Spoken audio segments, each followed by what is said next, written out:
capítulo 8, no versículo 15. Filhos por adoção.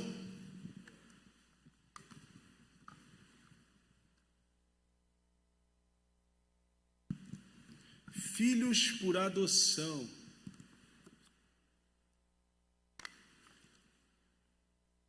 Quem achou, diga amém. Quem não achou, diga não achei ainda. Estou esperando.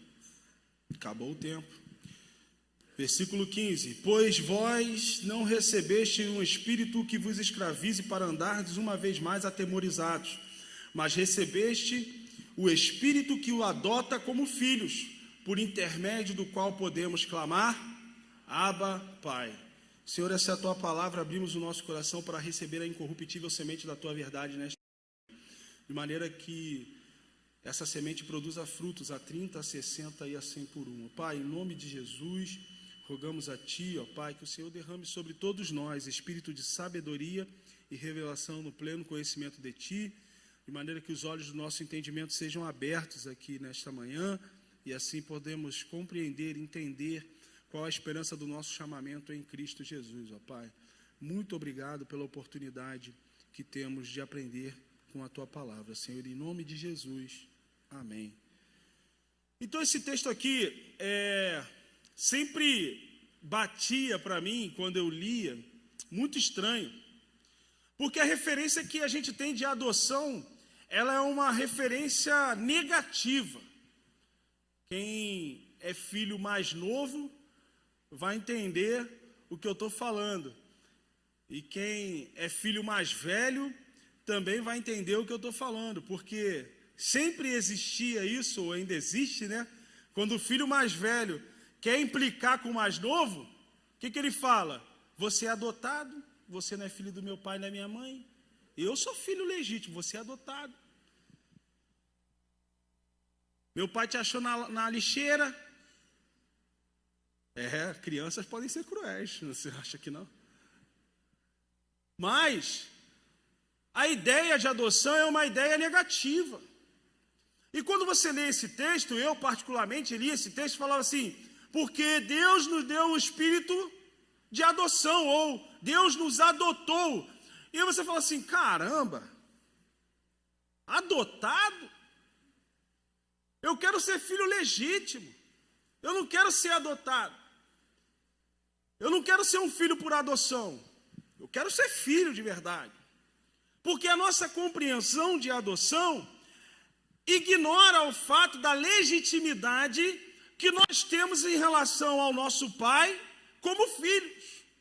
Só que o contexto apresentado pelo apóstolo Paulo leva em consideração a legislação romana na época, que tratava a adoção como algo sério, como algo que constituía uma nova realidade para o adotado. Então, aquele que adotava alguém, necessariamente não precisava ser uma criança. Tinha o adotado, passava a fazer parte daquela família como filho legítimo. Não tinha essa divisão, não, o sanguíneo é o filho legítimo. O adotado, ele é um agregado. Não, uma vez que alguém era adotado, ele passava a ser filho legítimo, tanto quanto aquele que nasceu do sangue do seu pai e da sua mãe. Tinha os mesmos direitos, tinha os mesmos deveres, tinha o mesmo nome. E aí é interessante pensar, porque era algo muito inerente à sociedade romana, porque a adoção ela tinha um significado muito propício e era também meio que para atender uma exigência legal. Por quê? Porque existia um instituto dentro do direito romano que se chamava o pater familias, ou families, né? Ou, literalmente, pai de família, a tradução. E esse poder que era instituído a um homem, dava a ele ao direito de se relacionar dentro de um contexto da esfera pública. Ou seja, se o cara quisesse ser senador, pertencer ou participar do Senado romano, ele só poderia ser se ele tivesse um filho. Se ele quisesse assumir alguma função pública, governador, alguma função pública, ele só poderia ser se ele tivesse um filho. Então, o poder, o instituto pai de família, era algo muito buscado pelos romanos, principalmente o pessoal que era de uma classe social mais abastada. Por quê? Eles queriam, em primeiro lugar, ter a perpetuação do seu nome, ou seja, deixar um legado. Então, isso fazia com que ele adotasse algum filho ou filha para que o nome dele fosse perpetuado na história, para que ele tivesse um legado, para que ele desse continuidade à família, para que a família tivesse uma trajetória à frente levando o seu nome. Então, era uma das razões da adoção. Inclusive, imperadores romanos colocaram no seu lugar, como sucessores do império, filhos adotivos. O famoso Júlio César coloca o seu filho Otávio Augustus como um dos seus sucessores. E ele era um filho adotivo, não era filho sanguíneo. Outros imperadores fizeram isso. Para você ver o nível de importância que tinha a adoção dentro de um contexto jurídico romano. E Paulo, ele faz essa comparação, ele faz esse apontamento dizendo o seguinte: olha, nós recebemos o Espírito que nos adota como filhos. Por uma questão de apresentação, de compreensão, de exemplificação, para que eles entendessem qual era a profundidade de ser chamado filho de Deus. Qual era a importância, o significado, o sentido de ser filho de Deus. Porque existia também uma outra condição onde que o pai, dentro desse contexto cultural romano, o filho nascido do sangue poderia ser rejeitado. Sabia disso? Após alguns dias do seu nascimento, ele poderia rejeitar o seu filho, simplesmente olhar para a cara do garoto, ou da garota, do menino, da menina, e falar assim: não é meu filho, não recebo ele na minha família. E a criança era simplesmente descartada. No entanto, quando alguém adotava um outro como filho, ele jamais poderia rejeitá-lo. Ele jamais poderia dizer assim: olha, você não é meu filho. Por quê? Pelo princípio básico da escolha. É como se fosse, me entendam aqui, eu estou falando da cultura da época, tá? É como se fosse assim: o filho natural eu não escolhi. O filho natural nasceu, ele veio, eu não tive a oportunidade, eu não escolhi se era menino, eu não escolhi se era menina, não é assim? A gente não escolhe se vem menino, menina, a gente não escolhe. A gente ama. Só que não era a compreensão cultural da época, porque eles eram bem pragmáticos nesse sentido. Tinha um contexto voltado para uma definição política, era isso, era política, poder, era isso, filho representava isso. Filho representava alguma proeminência no segmento social, era isso. Essa questão de se falar do amor paternal era quase inexistente. No entanto, quando você escolhia um filho, você era retirado de você a argumentação de que essa criança veio a contragosto. Ela veio, mas eu não queria que fosse ele. Por quê? Porque agora você escolheu. Então, se você escolheu, você não tem como chegar e falar assim, não quero. Por quê? Porque a escolha foi sua. Você definiu, você decidiu por isso.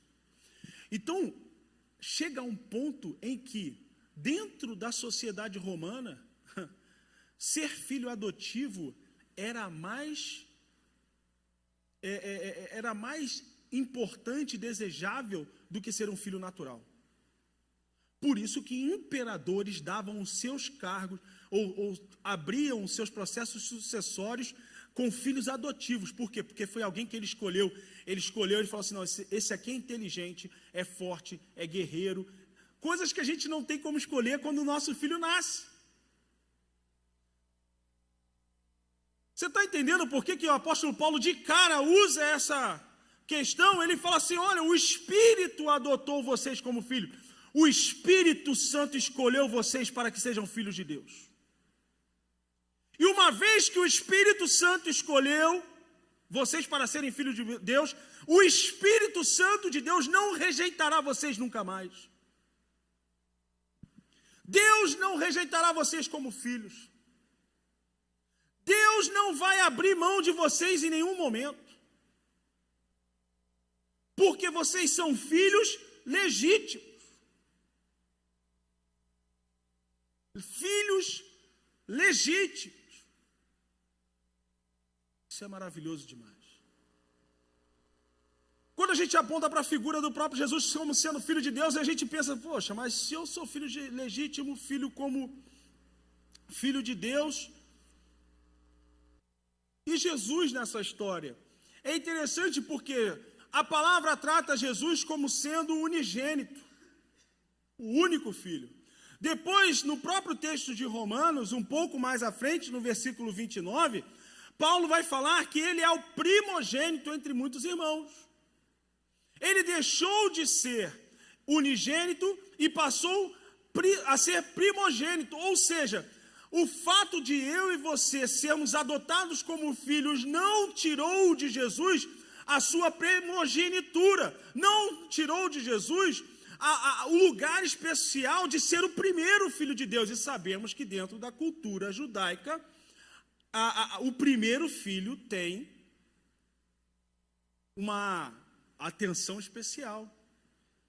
Na semana passada, o pastor Carlos pregou aqui, ou na quarta-feira, agora eu não lembro, falando sobre Jacó e Esaú. Quando Esaú troca a sua primogenitura por um prato de lentilha. E a gente sabe a questão toda que deu a partir disso. E não teve como voltar atrás. A bênção de Isaac foi sobre Jacó e ponto final. Esaú tentou, não, volta, não, meu filho, já abençoei agora. Outro caso também emblemático é de José do Egito levando seus filhos, se eu não me engano, Benjamim e Manassés, para poder serem abençoados por Jacó. Efraim, desculpa, obrigado. E ele leva e coloca os dois lá na frente, e no momento, José ele posiciona o mais velho debaixo da mão direita de Jacó e o mais novo debaixo da mão esquerda, para que ele abençoasse. E o que Jacó faz? Cruza os braços.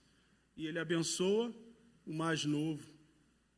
E não tem como voltar atrás. A bênção está liberada. Quando eu falo aqui algumas coisas, aí os irmãos não recebem, eu falo que é uma vez só, não tem como. Quando eu falo aqui, eu deposito 10 mil na sua conta, aí ninguém fala um amém, recebo. Aí já era, já foi. Agora não tem como ser de novo.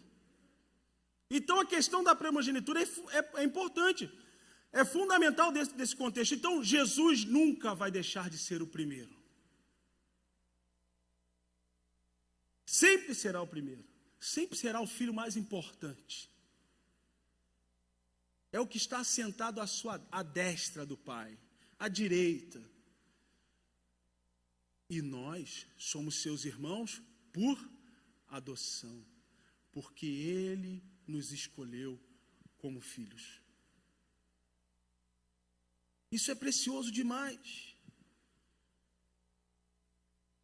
Nós somos filhos legítimos. Romanos 8,16 diz o seguinte: o próprio Espírito testemunha ao nosso espírito que somos filhos de Deus. Você é um filho legítimo de Deus. Se o Espírito Santo verdadeiramente habita em você, você foi adotado como um filho e é filho legítimo. Sabe o que significa ser filho legítimo? Você tem noção disso?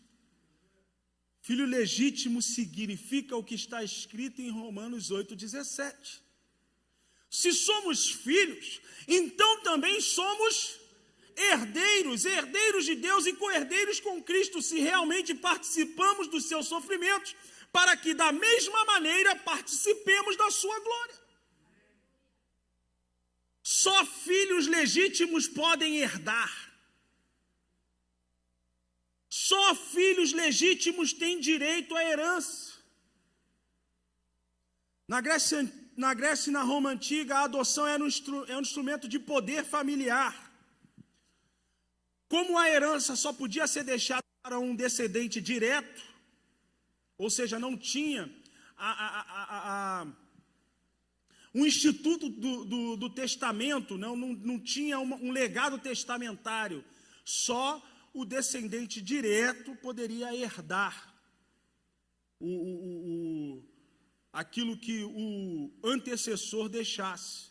Então eles buscavam na adoção uma forma de passar essa herança, desse legado à frente. E aí, a adoção era uma forma de dar ao chefe de família a possibilidade de escolher um sucessor.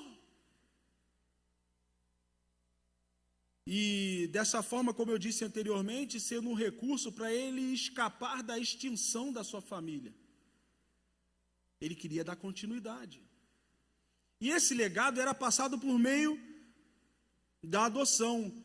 Então, se somos filhos legítimos, também somos herdeiros. Herdeiros de Deus e co-herdeiros com Cristo. A herança é algo precioso que representa o legado de alguém que conquistou algo que nós não lutamos para conquistar. Está compreendendo aqui? A palavra de Deus fala assim: vocês são filhos legítimos.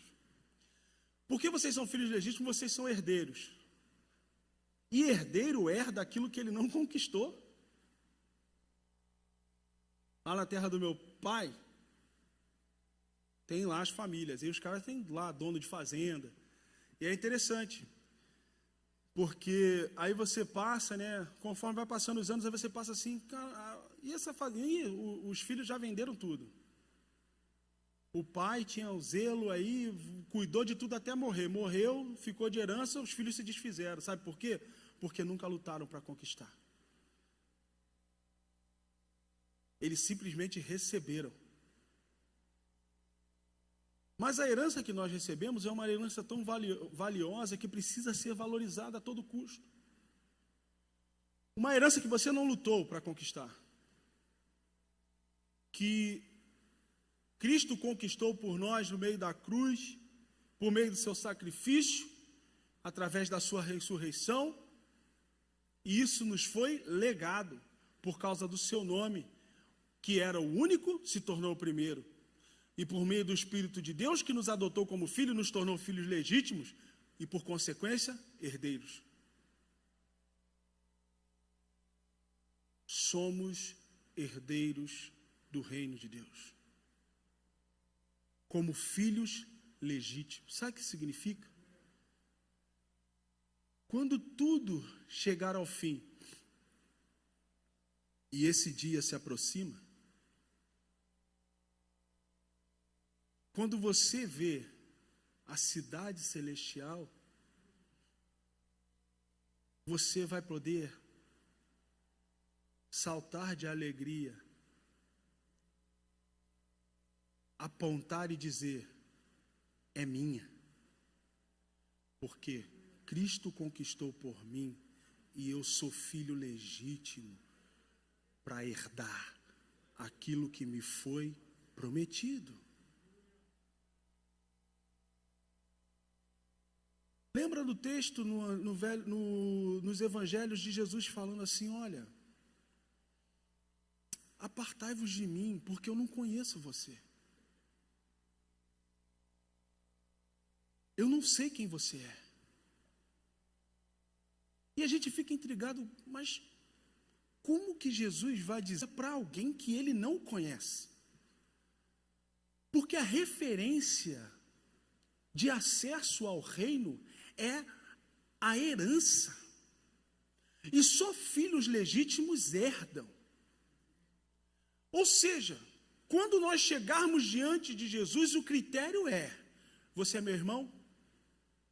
Entra. Você não é meu irmão? Sai. Você não é membro da família. Não tem direito a essa herança. Você não pode herdar o reino de Deus, porque essa herança são para filhos legítimos. Isso remete ao início de tudo, quando Deus, ele lá em Gênesis, no capítulo 2, fala: façamos o homem à nossa imagem e semelhança. Ele usa a palavra tselem, do hebraico, que significa alguém com os traços de família. Façamos alguém com os nossos traços de família. Façamos alguém que pareça conosco, que carregue em si a aparência do Pai, do Filho e do Espírito Santo. Quando esses apontarem nas entradas celestiais, serão reconhecidos por quem são. Tem os traços da família de Deus, pode entrar para o gozo eterno do meu Pai. Você é herdeiro, filho legítimo. Sabe o que é o mais impressionante? Foi Ele que nos escolheu para nos adotar como filho.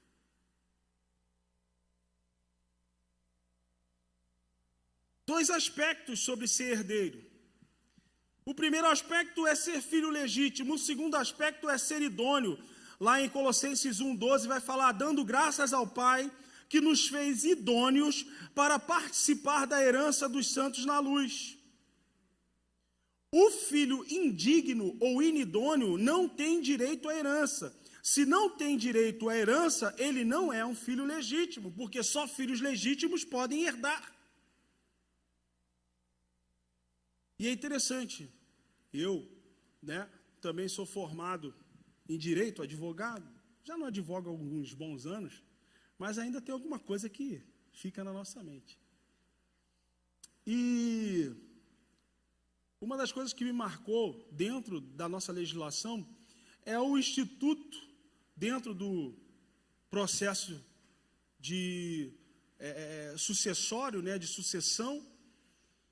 Existe um instituto amparado pelo Código Civil que fala a respeito do indigno. O indigno é o filho que perdeu a condição de herdar aquilo que ele tinha direito. Ele perdeu esse direito. Eu cito um caso famoso aqui, que todos conhecem, é público, por isso eu posso falar, da menina lá, Susana Richthofen. Ela matou os próprios pais. E pela legislação, além da condenação penal, ela sofreu também um processo civil numa disputa com seu irmão por conta da herança, e ela se tornou indigna. Ela não pôde receber a sua herança porque ela não era digna, porque ela matou os próprios pais. E o irmão herda tudo sozinho. Olha, aí a gente fala assim: nossa, caramba, isso está escrito em Colossenses capítulo 1:12. Dando graças ao Pai que nos fez idôneos para participar da herança. Nós éramos indignos, nós não éramos dignos de ser herdeiros, mas Cristo nos tornou dignos, porque nós passamos a ser filhos de Deus, porque fomos adotados por meio do seu Espírito, e somos herdeiros e co-herdeiros juntamente com Cristo. Deus nos tornou idôneos para herdar. Temos que tomar cuidado quando a gente fala assim, eu não sou digno, ou Deus te tornou digno. Não invalide aquilo que Deus fez por você, porque deu trabalho para fazer. Somos filhos legítimos e temos direitos à herança, porque Ele nos fez idôneo. Não porque eu seja idôneo, mas porque Ele me fez. Porque eu estou nele e a idoneidade está em Cristo. Mas se eu estou em Cristo, logo me torno idôneo, porque Cristo é idôneo. Porque eu estou nele. E que herança é essa? 1 Pedro, capítulo 1, versículo de 3 a 4. Bendito seja o Deus, Pai de nosso Senhor Jesus Cristo, que, segundo a sua grande misericórdia, nos gerou de novo para uma viva esperança, pela ressurreição de Jesus Cristo dentre os mortos, para uma herança incorruptível, incontaminável e que não se pode murchar, guardada nos céus para vós. A minha herança e a sua herança está lá, guardadinha no céu para vós. Isso me remete a 1 Coríntios capítulo 2, versículo 9. Nem com os olhos viram, nem com ouvidos ouviram, nem penetrou no coração do homem aquilo que Deus tem preparado para nós. Está pronto. É só esperar o momento certo de experimentarmos e alcançarmos a herança na sua plenitude, ou seja, no reino de Deus celestial. Estamos caminhando para isso. Capítulo 25, versículo 34 de Mateus diz o seguinte: então dirá o rei aos que estiverem à sua direita: vinde benditos do meu Pai, possuí por herança o reino que vos está preparado desde a fundação do mundo. Porque você é filho legítimo. Entenda o seguinte: essa herança não começou a ser preparada agora, ela já está preparada desde a fundação do mundo. Por isso o texto, lá em Hebreus capítulo 12, fala a respeito da postura de Jesus, que diz o seguinte, dizendo o seguinte, que pela alegria que lhe estava proposta, ele suportou a cruz. Imagina a alegria de Jesus naquela cruz, morrendo como o único e renascendo como o primeiro. Morrendo como o único, Jesus estava naquela cruz pensando assim: olha, eu sou o único filho, mas ao terceiro dia eu vou me tornar o primeiro de muitos. A casa do meu pai vai se lotar, vai ficar cheia de irmãos e irmãs minhas, meus e minhas, e nós iremos encher a casa do meu pai. Por isso que ele fala lá em João, no capítulo 13, 12, 14, ele vai dizer: olha, eu vou para o Pai, lá tem muitas moradas, eu estou preparando essas moradas para vocês, porque é muita gente que vai entrar, é muitos membros da família de Deus que vão se achegar, porque eu era o único, agora eu sou o primeiro. E a herança que estava separada para mim pertence a vocês também agora. Somos filhos por adoção, por isso somos filhos legítimos, e por sermos filhos legítimos somos herdeiros. E por fim, somos filhos legítimos e herdeiros. E por sermos filhos por adoção, recebemos uma nova filiação. Olha que interessante. Dentro de um aspecto legal, a respeito da filiação, você não pode deixar de ser filho da sua mãe e do seu pai. Você não pode chegar e falar assim, eu não quero mais ser seu filho. Tem a questão da emancipação, tem a questão de... Mas filho, como responsável legal, você não consegue nem abrir um crediário. Porque a primeira coisa que eu pergunto, qual é o nome da sua mãe? Não tem que botar lá? Por quê? A pesquisa se faz a partir do nome da mãe. E aí, o princípio jurídico é que pai pode ser qualquer um, né? E mãe não, só pode ser a que gerou, né? Aquela que gerou o filho, né?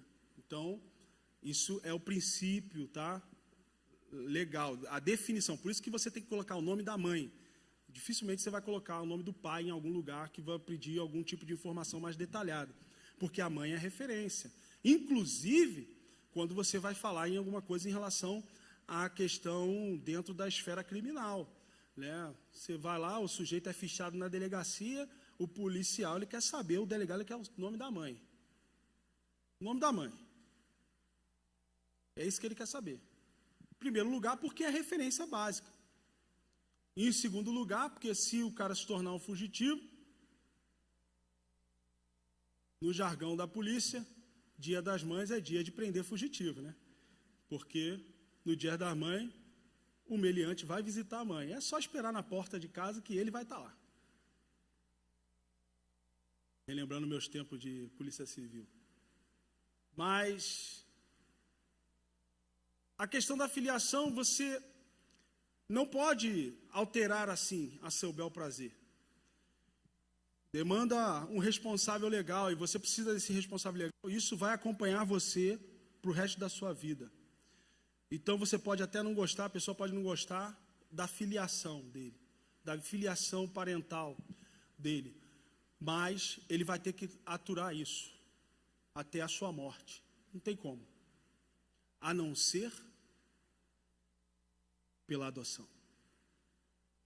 A adoção é um instituto que é capaz de trocar a filiação de alguém. Por isso a gente usa aqueles termos que é mais por uma questão de compreensão, né? Mas a gente usa para amenizar as coisas. Que a gente fala de pais biológicos. Os pais biológicos. Só que os pais biológicos, eles não exercem a responsabilidade legal sobre os filhos. Uma vez que o pai biológico deixou de ser responsável legal e passou a um processo de adoção para outros pais, para uma nova filiação, esses pais só são pais biológicos. Não respondem em nada pelos seus filhos biológicos. Porque a filiação mudou. Você está percebendo quão profundo é isso? O quão isso é pertinente à nossa nova vida em Cristo Jesus? A mudança de filiação talvez seja o instituto mais significativo da adoção. Porque altera a realidade, independente de onde você veio, a partir de uma adoção você experimenta uma nova realidade, numa nova família, com novos pais, com uma nova relação. Tem um seriado muito interessante que a minha esposa Natália adora, que é o This Is Us. Paloma também gosta, né, Paloma?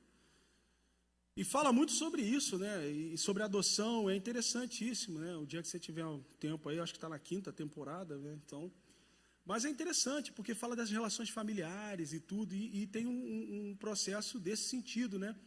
Onde um dos filhos, né? E eles tratam como trigêmeos, porque os 3 nasceram no mesmo dia, apesar 2 nascerem da mãe e o outro ser adotado, e a família é branca e esse adotado ele é negro, então tem uma série de conflitos, assim, é interessante. E nesse seriado você vai entendendo a partir do momento que esse menino ele cresce e ele vai em busca dos seus pais biológicos. Mas é interessante você perceber isso, a mudança, porque efetivamente A relação familiar dele é com os pais adotivos. Os pais biológicos perderam toda a referência para ele. E ele vai acertar isso, eu não vou dar spoiler, né? Mas ele vai começar a acertar isso ao longo dos anos. Mas toda a referência de relação familiar está com quem falou assim: você é meu filho. Esqueça quem te abandonou no hospital. Agora você é meu filho. Eu te trouxe para casa. Eu vou cuidar de você. Exatamente isso que Deus fez por nós.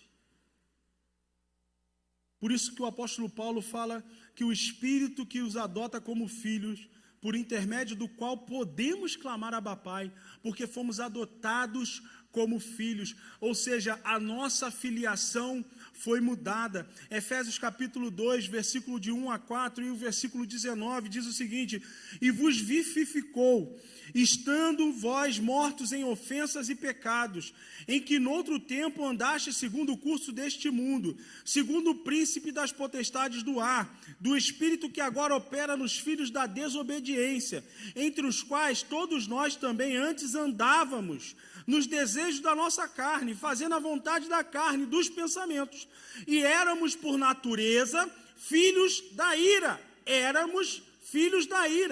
como os outros também, mas Deus, que é riquíssimo em misericórdia, pelo seu muito amor com que nos amou, assim que já nós sois estrangeiros, nem forasteiros, mas concidadãos dos santos e da família de Deus. Paulo está dizendo: vocês eram filhos da desobediência, vocês eram filhos da ira, agora vocês são filhos de Deus. Éramos filhos da desobediência, Efésios 2:2. Agora nós somos filhos da obediência, 1 Pedro 1:14. Éramos filhos da mentira, João 8:44, nós éramos filhos da mentira. Jesus vai falar: vocês que vivem mentindo têm por pai o diabo. Olha quem era o seu pai. E não sou eu que estou dizendo. O próprio Jesus. Nós vivíamos na mentira. Nós não vivíamos na mentira? E nós fomos libertos da mentira a partir do momento que conhecemos a verdade. Conhecereis a verdade vos libertará. Nós éramos aprisionados na mentira, éramos filhos da mentira, e o nosso pai era o diabo, e não sou eu que estou dizendo. João capítulo 8, versículo 44, Jesus dizendo. Mas ele nos tornou filhos da verdade, porque nos adotou como filhos. 1 João, capítulo 3, versículo 19. Agora vocês são da verdade. Nós não somos mais filhos das trevas e da noite. Hoje nós somos filhos da luz e do dia. 1 Tessalonicenses, capítulo 5, versículo 5. Olha só. Você era filho das trevas.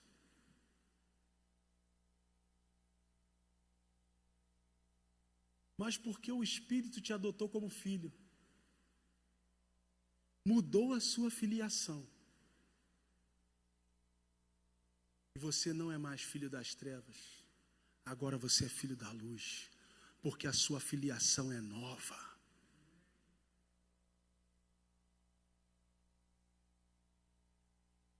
Pois vós não recebeste o Espírito que vos escravize para andardes uma vez mais atemorizados, mas recebestes o Espírito que os adota como filhos, por intermédio do qual podemos clamar Abba Pai.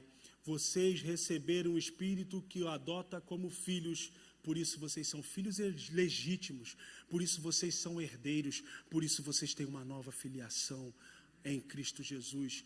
Não mais filhos da desobediência, agora filhos da obediência. Não mais filhos da mentira, agora filhos da verdade. Não mais filhos da ira, agora filhos da mansidão, da paciência, da longanimidade. Não mais filhos das trevas, mas agora filhos da luz. Filhos da luz.